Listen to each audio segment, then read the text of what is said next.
লক্ষ্মীপুরে rota ভাইরাসজনিত strong diarrhoea ও pneumonia দ্রুত ছড়িয়ে পড়ছে। ডায়রিয়া ও শিশু ওয়ার্ডে রোগীর সংখ্যা শয্যার চেয়ে 5 থেকে 7 গুণ বেশি। এদের মধ্যে সিংহভাগই শিশু। পর্যাপ্ত জনবল না থাকায় রোগীদের সেবা দিতে হিমশিম খাচ্ছেন চিকিৎসক এবং নার্সরা। লক্ষ্মীপুর প্রতিনিধি মহিউদ্দিন মুরাদের পাঠানো তথ্য ও ভিডিওচিত্র রাজীব আহমেদের রিপোর্ট।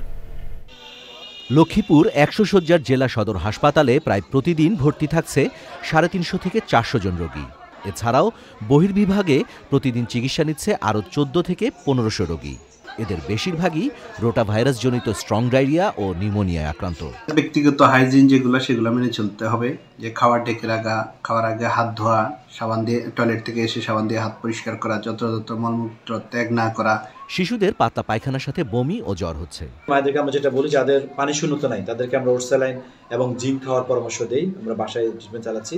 আর যে বাচ্চাগুলো পানি শূন্যতা নিয়ে আসতেছে তাদেরকে আমরা ভর্তি করে স্যালাইন দিচ্ছি এবং ভর্তি করে চিকিৎসা চালিয়ে যাচ্ছি।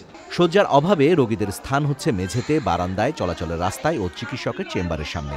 10 শয্যার ডায়রিয়া ওয়ার্ডে 77 জন ভর্তি এবং শিশু ওয়ার্ডে 55 জন। এই চিত্র প্রায় প্রতিদিনের। পাতলা পায়খানা, পেট ব্যথা। একটা সিটের মধ্যে 3 জন লোক কিভাবে থাকে? এর বাইরে থেকে ওষুধটা কিনে আনলাম আমি। কথা বুঝছেন? তাহলে একটা সুবিধা না থাকলে 2 জন লোক আছে, রাত্রেবেলা শোয়া যায় না।